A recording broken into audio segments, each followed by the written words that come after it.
442 Dudes. Okay, welcome back to another episode of 442 Dudes. As you can see, we are pumping, we're excited, and that's because we also took a wellness break. That's right. So for those of you who were tuning in last week but didn't realize that, there was no video, I'm very sorry, because some of us actually fell ill and we decided that it is in the best interest for us to just stay off 1 week, recuperate and come back. So look at us, we are full of vigor right now, so we're getting very excited for today's episode. Maybe a little bit too excited, but still, don't forget to subscribe to us. And again, we are the 442 Dudes. See you soon. No, wellness, no, this one. Okay, see you soon. 90 minutes off. Supposed to go Dudes. Yeah. We said that in the start. Oh, but yeah. Anyway. Yeah.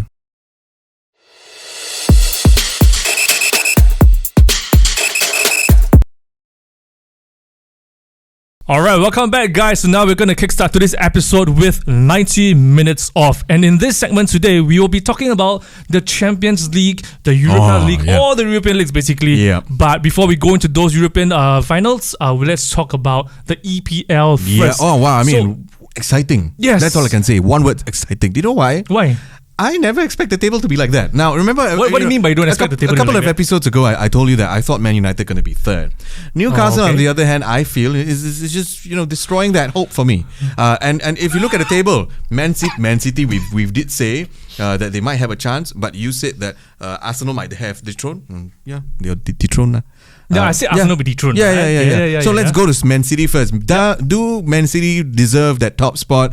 Yes, I believe so. I think he's doing everything right. Players are doing everything right. Fans are doing everything right. I mean, fans. Why have they done that's right? I think the fans have been supporting City, despite some of us calling them money whatever club. Okay. Yeah. I mean, who am I to say that, right? But anyway, so congratulations to them still being top. I think they've done very well. We're going to talk about that Champions League run later on. Okay. But yeah, I think Man City, one more win and it's done. It's done. It's done and dusted. To me, right, it's a given, right? Man City, from the start of the season, I think everybody expected City to win, right? It's actually even a surprise that Arsenal is in the running. I mean, that's just one my thing. Yeah, really? Okay, correct? Okay. So it's one more win and it's done. The next game is against Chelsea. Yeah. I know you have something to say about Chelsea later, but hold your horses, right? I know you want to say. I'll let you say later, okay? Once you finish all the things you want to talk about Chelsea, of course. Go ahead.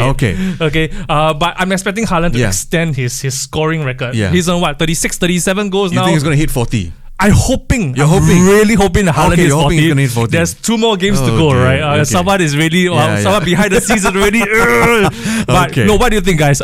Do you think Haaland will hit 40 goals? I seriously think so. He seriously thinks so. Okay. So for those of you who think so, well, let us know. If you don't think so, let us know as well. Yeah. Okay. But now here's the next part. Okay. Now Arsenal, who's coming right behind, unfortunately. I mean, again, Arsenal has been stumbling.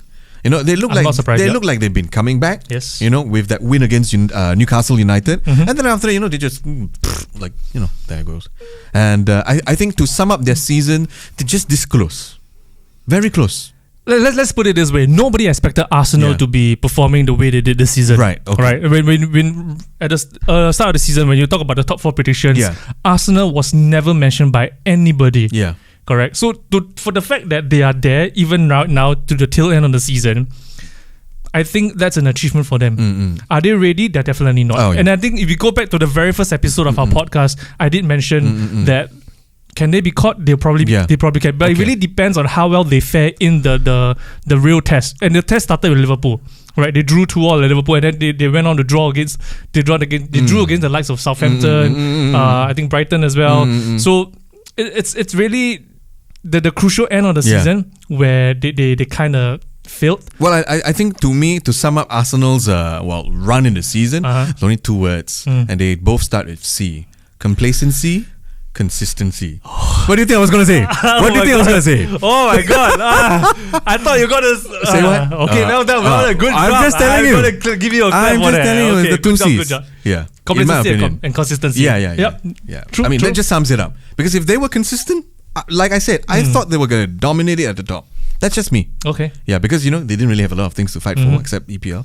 But complacency and consistency. Now, speaking of consistency, I think that this word very aptly sums up or rather describes the next team, right? And Newcastle. Yes. I think Newcastle, they're doing what they can to be back in the top 4. And did you see that celebration when they just had to win it against Brighton? Now, Brighton, on my part, I thought Brighton is an uprising, football team. They got the tactics right, everything. I mean, think about it. They've been beating big teams. You got to give it to them. They've been beating big teams. Yes. They have a manager who came in and people were saying, it's not going to do well. And they were doing well. So you thought that Brighton's going to give Newcastle a run for the money. I mean, as a viewer.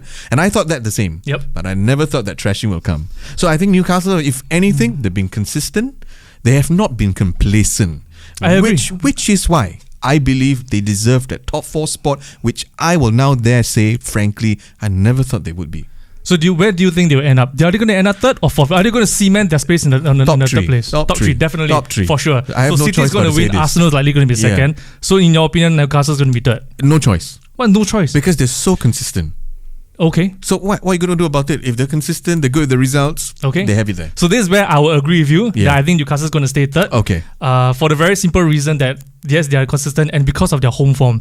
You talk about the fans. Right at the start, you talk about City fans and all. But if you talk about fans, right, I think there's very little teams in England that can beat the passion of the fans in the North East. Really good. Right? And Newcastle's one of them. Magpies, as they call themselves. It's fantastic. Now let's move on to the team that's occupying the 4th position now, and that's the final spot for the Champions League. The team that's occupying that spot right now is Manchester United. And you're wondering why my eyes are wondering there is because there's a certain Man United fan over there. Okay. He just had to say, he's feeling a little bit fidgety, but here's my thing, okay? Okay. What's your take? I just want to let him know, okay? To cut the long story short, I think United is going to maintain the 4th spot. No, they will.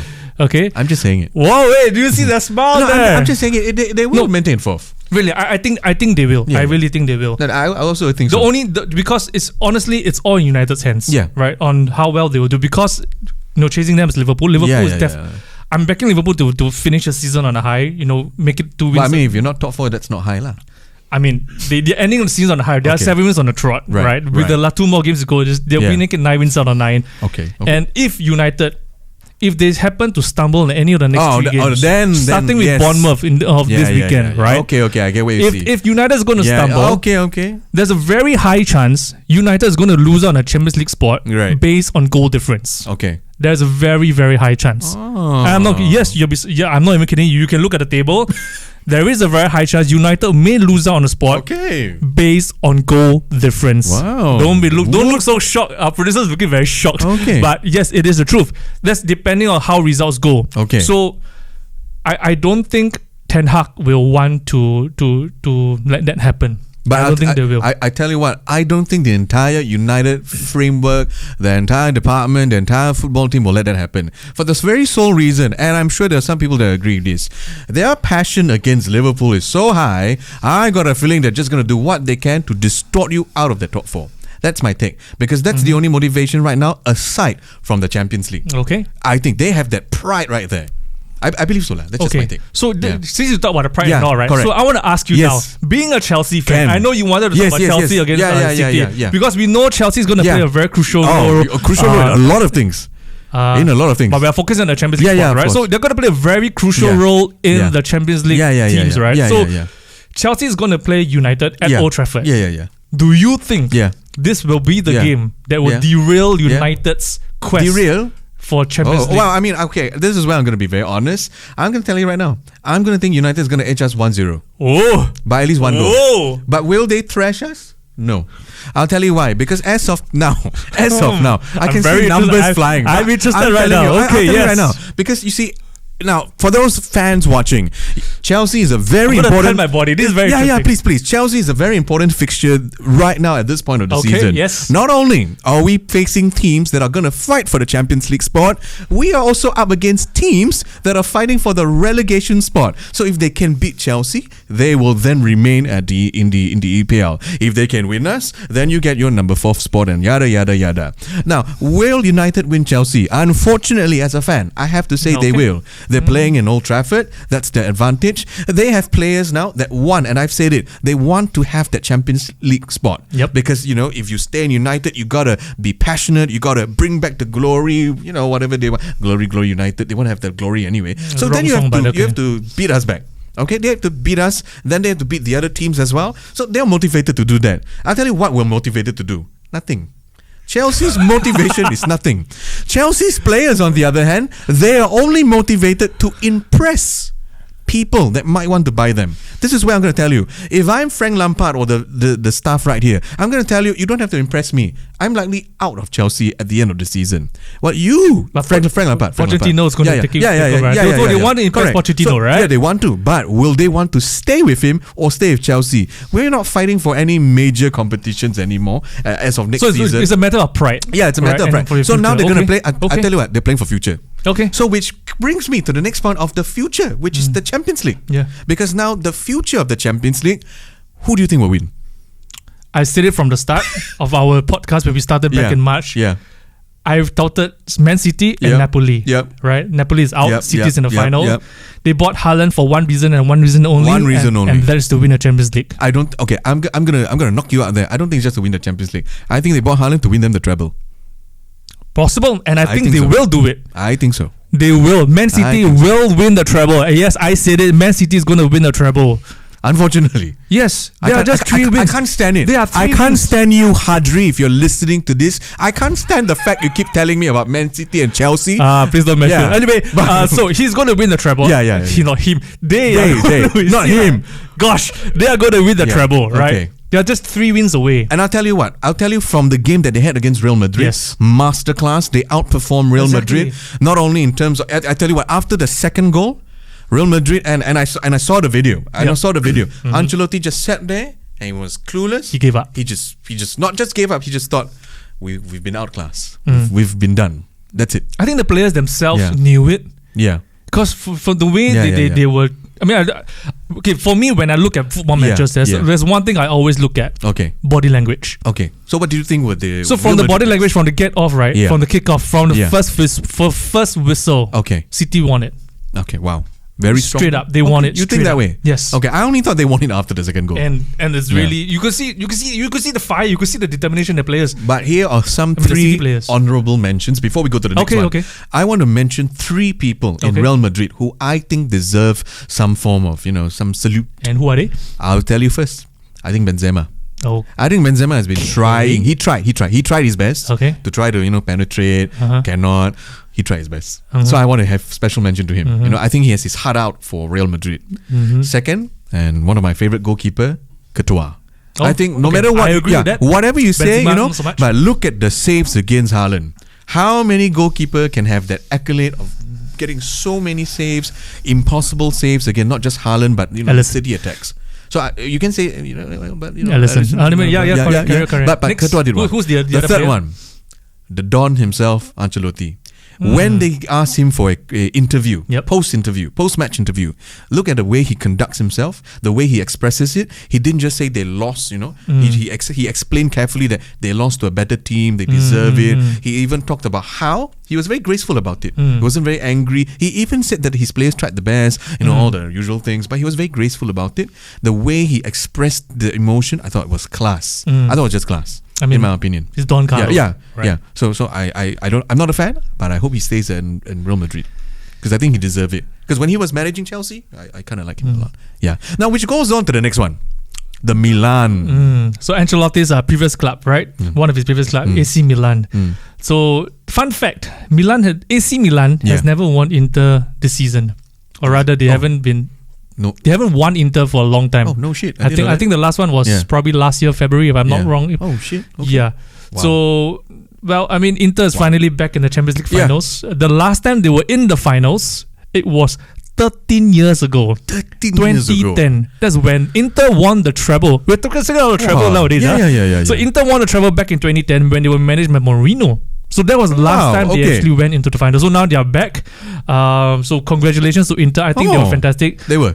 And you want to give special mention because you mentioned about special mention. I want to give a special mention to Onana, right? The goalkeeper, the Cameroonian goalkeeper. I'm not sure whether this is the first time it happened, but he has not considered any goals in the knockout stages of the Champions League. Oh, is it? 0. Oh, really? Wow. 0. That's a fantastic stat. He's going to go to EPL club soon. he won't. I think he should remain in Serie A. I really think he should remain. And the other thing about the Champions League final, one interesting fact is that 9 players, over the since football, in the history of football, 9 players have actually won the World Cup and the Champions League in the same year. Wow. 6 of them were from the Bayern team in 1974. Wow. Okay, they were the likes of Frank Beckenbauer, you have the likes of Gerd Müller, Paul Breitner, among others. Okay. Right. There are also 3 other players that actually won it recently. Okay. Right? Most recently is most recently was Rafael Varane in 2018. Yeah. France and Real. Roberto Carlos in 2002. Okay. Brazil and Real. Okay. And Christian Karember in 98, France and Real as well.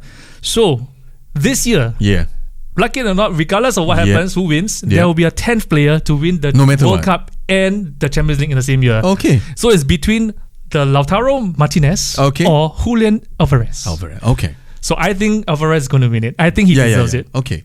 So even if you want to do a player-to-player comparison, right? I think Alvarez has contributed a lot more to City's run in for the Champions League as compared to Martinez. Despite being behind Haaland. So that's just my thing. But so that's an interesting fact. So he's player number 10 to achieve this accolade. Okay, so now speaking of the European competitions, right, let's move on to the Europa League semi-finals, where the first game took place between Sevilla and Juventus. And I know just before we started the show, he wanted to say something, which I think... Which is what again? Oh, right. Is it about Sevilla? Yes. So you take it away. I don't know which one, but I think it's this one. Sevilla. So I think you mentioned Sevilla, and Sevilla has won a lot of times. Sevilla has won many times already. They are like the Real Madrid of the Europa League. Yes, that's what we feel, because you associate Real Madrid with the Champions League. So now we associate the Europa League with Sevilla. Yes, and that's quite funny. Now the funny thing is also fun fact for all of you who don't know. Yep, Sevilla has been winning a lot of their finals. Yeah, so just some stats for you guys. This is their 7th Europa final. Yeah, the previous 6. Guess what? They won all 6 of them. They won. Is it going to be a lucky number 7? Yeah, and out of 6 of them, 3 of them are won with Unai Emery. 2014, 15, and 16, right? Consecutively. 3 years consecutively, they won the Champions League, the Europa League. Yeah, so if Villa is going to go in the Europa League, who knows what's going to happen? Exactly. Right, so that was Sevilla versus Juve. What a game. Next one. I like this game. Leverkusen versus Roma. Xavi Alonso. Wow. Yeah. Versus the maestro himself, the maestro. Jose Mourinho. Like it or not, right? I think Mourinho, despite being in the industry in the game for so many years, he has stepped on a lot of people's toes. That's why he does all the time. Like it or not, he is a winner. He is a winner. Every club that he has been to, right, he has brought them to the finals. Except Spurs. Right? Except Spurs.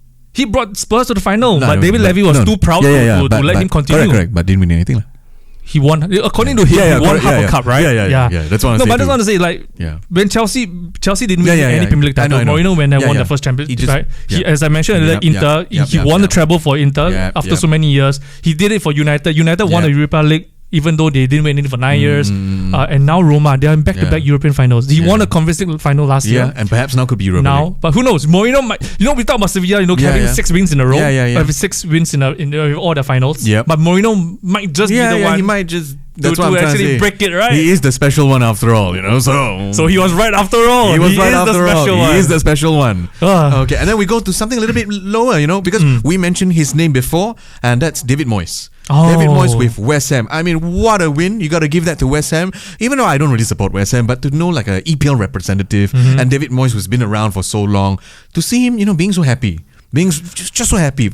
If it was you, right? Would you be happy? I mean, This is your first European final after so long.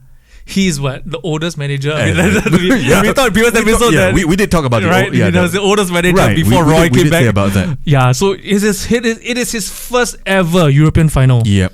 And West Ham's first in 47 years. Yep. So kudos to West Ham. And I really hope they'll win it. Yeah, I really hope they'll win it. I really hope they do. Yeah. That's the first game. That was the first semi-final in the Conference League. The second semi-final was between Basel and Fiorentina. What can you tell us about that? I think that Basel shot themselves in the foot. Because I was analysing the game a lot. Okay. Because in the interest of time, I will not go into further detail about the analysis. Okay. But in short, basically all the 3 goals that they considered were defensive errors that could have been cut out.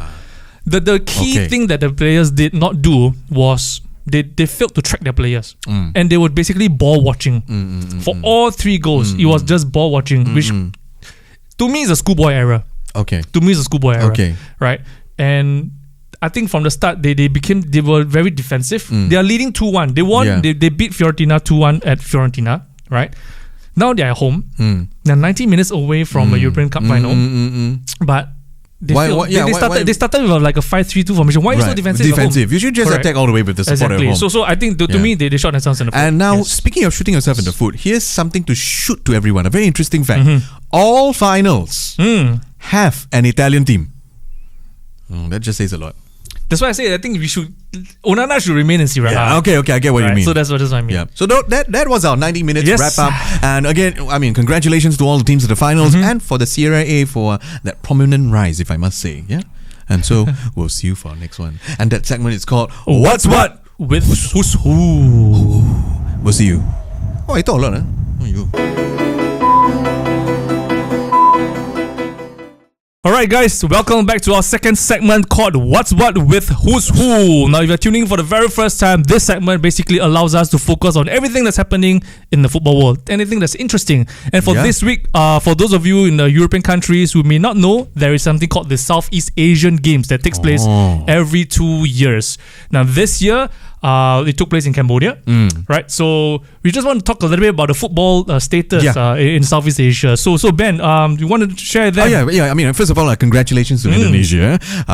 Congratulations to you for winning your first goal after 32 years. So congratulations to you on that for beating Thailand. But now, the process of getting the goal was very, very controversial in my opinion. There were a lot of things that happened. Yes. I'm just going to start one first, okay? I'm just going to start one first. So, one of them, I think that was quite funny, was the whistle, and they all thought they won it. What happened? So, give some context. It was just kind of like a whistle, and that whistle I think was meant for a free kick, if I remember correctly. Correct. So he tried to blow for the thing, but I think maybe it got into the head. The noise was there, so they might have thought they heard a second one, and they thought they won it. So they started running and crying and everything else. So I thought that was a little bit too it's a bit too early. So that was one. Then there were many things that happened, including red cards everywhere now. So what happened? Well, I think there's so many things that happened. Something happened at the what's that called, the line over there where the staff and I don't know what's called, the official stand where the team was standing. I don't know what you call that lah. But you're talking about the benches. Yeah, the benches. Basically the benches. Oh, that's what you call them. The benches. So they were all there, and I think something happened. One of the staff up against another staff, and they came together, and they seemed to be not happy with each other. They started fighting. They started fighting. Okay. Something, and that sparked a huge fight. People were throwing punches. People were just not happy. The players were now coming together. Staffs were coming together. The police were also coming together. The police got involved as well. The police got together on top of the security personnel. So it was a huge fight. Now, for those of you who are wondering how it looks like, I think it's the pictures on the screen right now. You can see the mass number of people over there, staff, players, police, as you mentioned. So what happened after that? Well, what happened after that was when things got a little bit eased off. They were calming things down. Yep. I'm going to mention right now the referee. The referee of the match to me was the man of the match. He was calm. Interesting. He waited for everything, and he just went to tell everybody, calm down, calm the fuck down. I'm not even kidding. That was how he did it. The face was so stern and black. And he said, you. So he went to the Thailand side first. You come here. Part red card, poop red card. And then he went to the Indonesian side. And when he was doing the red card thing, this is the funny thing. Now the police were there, as I mentioned. Security personnel was there also. Okay. Now he couldn't see the stuff. So he said, all of you, police and blah, blah, blah. Well, I couldn't hear but that's what you thought he was saying. Because why? Okay. What happens when he pointed? Wow, very funny, the police and the security personnel also moved one side. Oh, so much authority. Just so that he could give the red card. So when they moved aside, now that he could give the red card, he told them, you, red card. This is my favorite part now. Okay. He got two of the coaches from the Indo and the Thai side, the main head coach, to come together, to come to him because he wanted to speak to them. So guess what he said?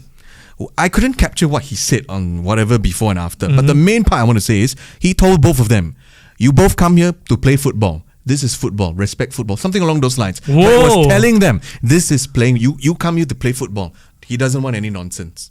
Wow. And guess what? Nothing really happened with the two coach. The two coach was shaking hands. They weren't even involved in the fight. So it was the staff. Yeah, and it was the the players. staff. Yeah, and one of the staff, I think Indosa, if I'm not wrong, I think he got hit somewhere. So I'm not too sure what happened with that one. But it was from there, it blossomed. I wouldn't even say blossomed. It just grew into this angry state with both of them. But the funny thing is, the two coaches weren't even angry at each other. Nice. But I'll tell you, the referee is the star of the match. The way he handled it, whew. Maybe FIFA should take note of this referee right now. Maybe he deserves to be caught up for more.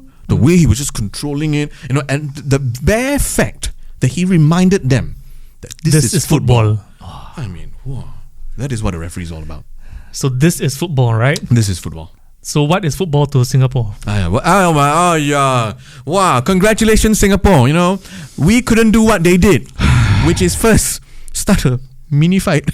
Second, get into the finals. I mean, you're shaking your head now. You probably have a lot of things to say. What do you like to start off with? I don't know. So you were saying this is football, right? The first thing that came to my mind is, so what is football to Singapore then? Oh dear. It seems as if we don't even care about football. Yeah. Right? So basically, what went wrong for us? For those of you who didn't know, we got trashed by our biggest rivals. Causeway only, Our Causeway rivals. Malaysia. Yeah. They thrashed us 7-0. Exactly. Not even 2-0, 3-0, but 7-0. I'm okay with 3-0 thrashing. Right? Yeah. Because it's a good wake-up call. But 7. So 7 is a spanking. Okay, you heard that. So if 3 is a wake-up call, 7 is a spanking. Holy cow. So I don't know. So what do you think went wrong? Well, I tell you, in my personal opinion, I think a lot of things went wrong. Mm-hmm. I think at the end of the day, I'm not sure because I don't really follow how many trainings they have, but maybe trainings were limited. Maybe, just maybe, they still needed more time to gel with each other. Okay. That's just me. To counter that, right? Yeah. I mean, the purpose of forming a team called the Young Lions was solely for this purpose, right? For the SEA Games, isn't it? For them to get to know each other, to integrate one another. They wanted to do so that. to build up the chemistry so that they can do it. But it just didn't work, right? So in my opinion, there are two. I just want to mention two things that what I feel went wrong with Singapore. First one, poor preparation. Ooh, okay. So according to articles, this is what took place. Okay. The team that represented Singapore at the SEA Games only had 3 days. 3 days! To prepare for the games. To prepare for the games. And in those 3 days, they played 2 matches. Obviously, they lost both. Yeah. 3 days. Who prepares for a freaking tournament, a regional tournament? With 3 days. In only 3 days. In 3 days. Who does that? Yeah, who does that? Okay. Sorry, It's okay. Let's move on. Let's move on to the next one. Next pointer. I think the next point is for the biggest mistake I think the FAS is doing, the FA of Singapore, Football Association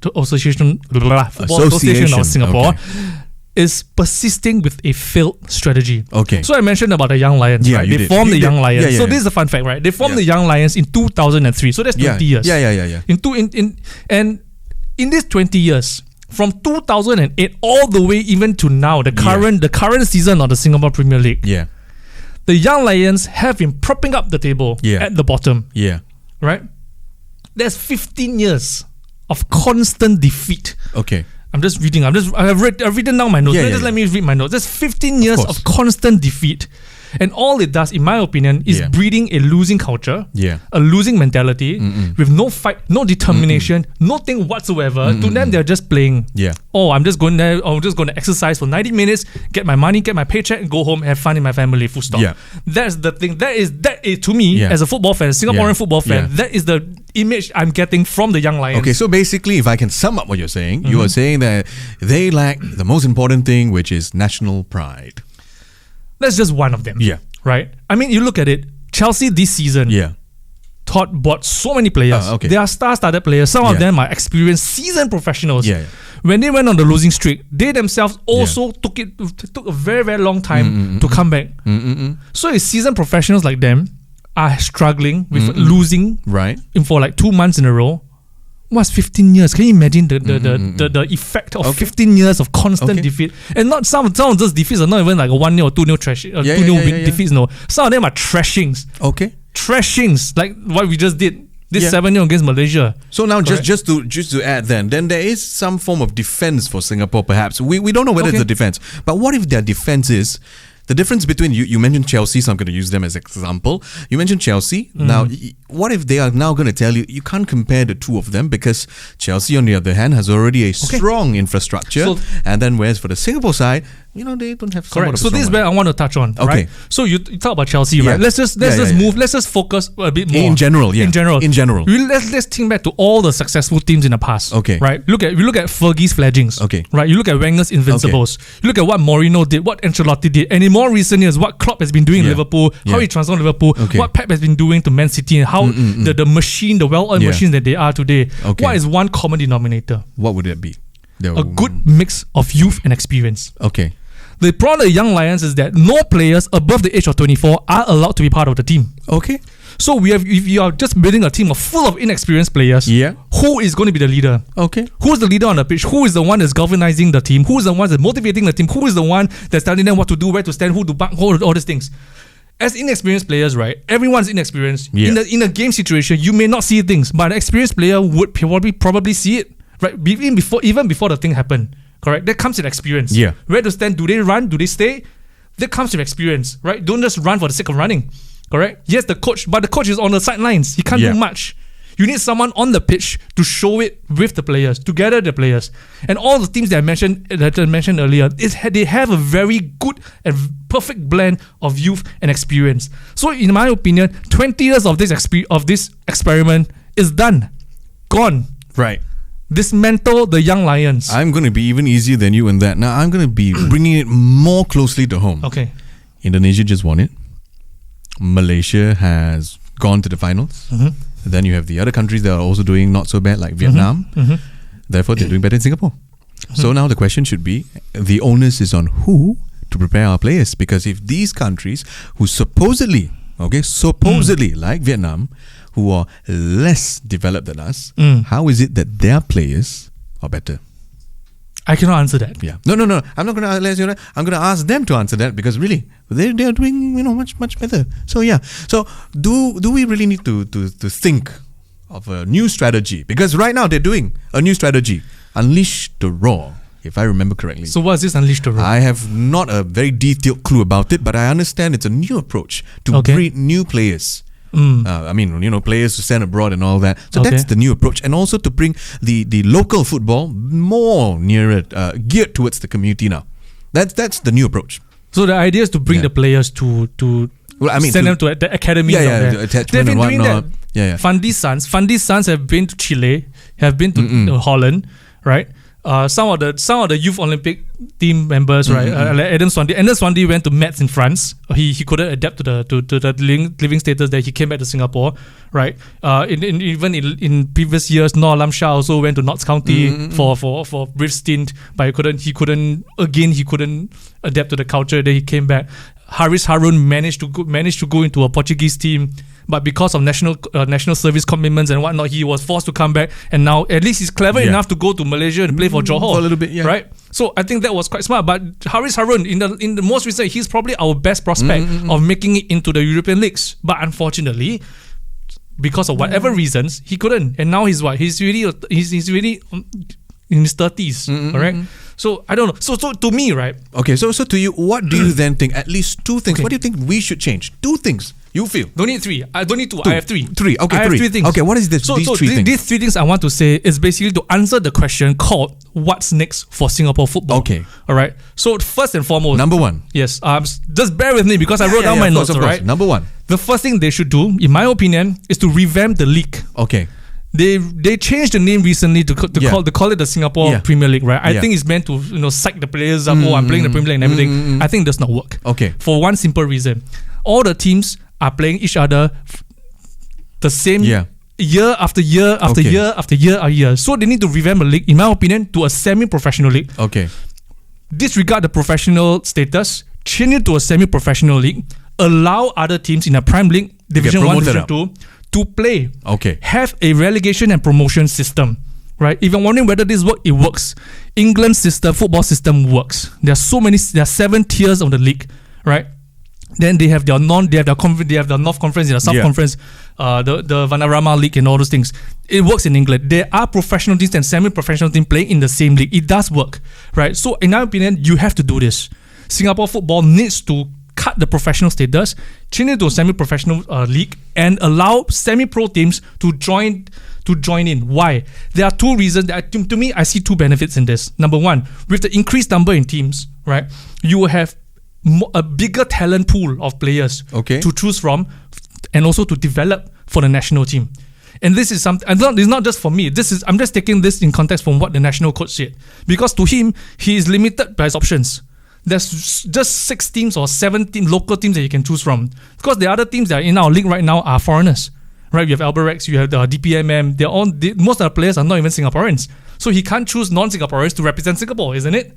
Right. So this is one. With an increased number of teams, you get more players. With the promotion and relegation system, the players will be more competitive, isn't it? Compelled to do something more. Exactly. Okay. Compelled to do more. And this benefit, in my opinion, because a lot of people I'm seeing online, they're asking about funding and whatnot. This is one thing that will help with the funding. When you include more teams, semi-professionals, people playing in the, challenging themselves for the first time, what makes you think their family and friends won't come and support?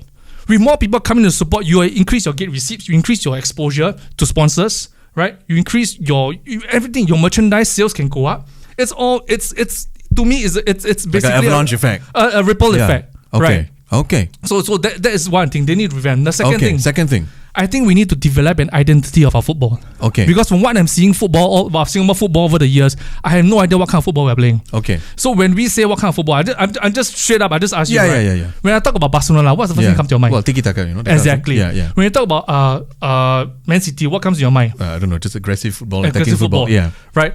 When you talk about Liverpool, people know they play 4-4-3-3 and all, right? With the inverted fullbacks and all that stuff, right? There's an identity. What I'm saying, there's an identity. Right. Holland invented total football, correct? So there's an identity. What is Singapore's identity? You talk about aggressiveness, right? Like Bolton, Sam Allardyce Bolton, they are known for being aggressive long ball. That is the identity, correct? But coming closer to home, correct? So what talk about SEA Games? You talk about Indonesia and Thailand earlier.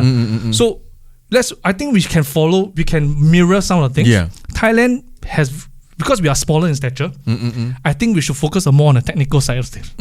So when we become more technical, I think it allows us to overcome the bigger opponents. So just avoid that whole physical aspect, Correct. Go to the whole technical one. Okay. Correct. So in my opinion, this is what we should do. We develop an identity. And I think we can start from developing our technical skills. Okay. Just based on our physical smaller stature. Because if we want to compete, there's this go to the World Cup to 2034 dream.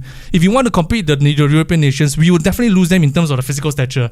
In order to overcome them, we need to be more technical than them. In my opinion, that will be our key benefit. Let's not copy South Korea. South Korea's average height for the males is probably 185. We in Singapore are probably 173. Yeah. So in terms of height, correct. We really lose out. Right. Then the third thing, you mentioned about players, sending the players over to those academies. I think on the contrary, we should be sending our coaches there instead. I do agree with you. We should be sending our coaches there instead. Why? Because I think our coaches are basically, they're just so, the vision of this is very tunneled. Okay. I think they need to go out there into whichever country, whichever league, not just one. They should go to multiple countries and multiple leagues to learn the culture, to be integrated in the habits, the methods that those countries are using, right?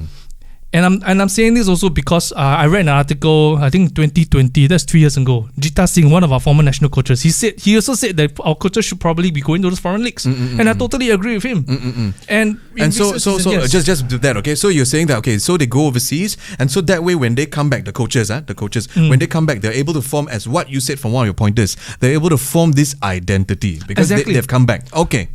Whatever you learn, you just mix it, you just form something. Okay. Right? So I mean, just to end off, right? Yeah. Why this works? Look at Newcastle. We talk about Newcastle's rise, right? Yeah. This is what Eddie Howe did in the off season and during the World Cup break. Okay, what did he do? He went to visit different teams.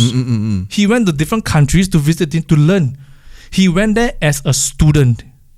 He didn't go there as, hey, I'm a manager of Newcastle. No, he went there as a student.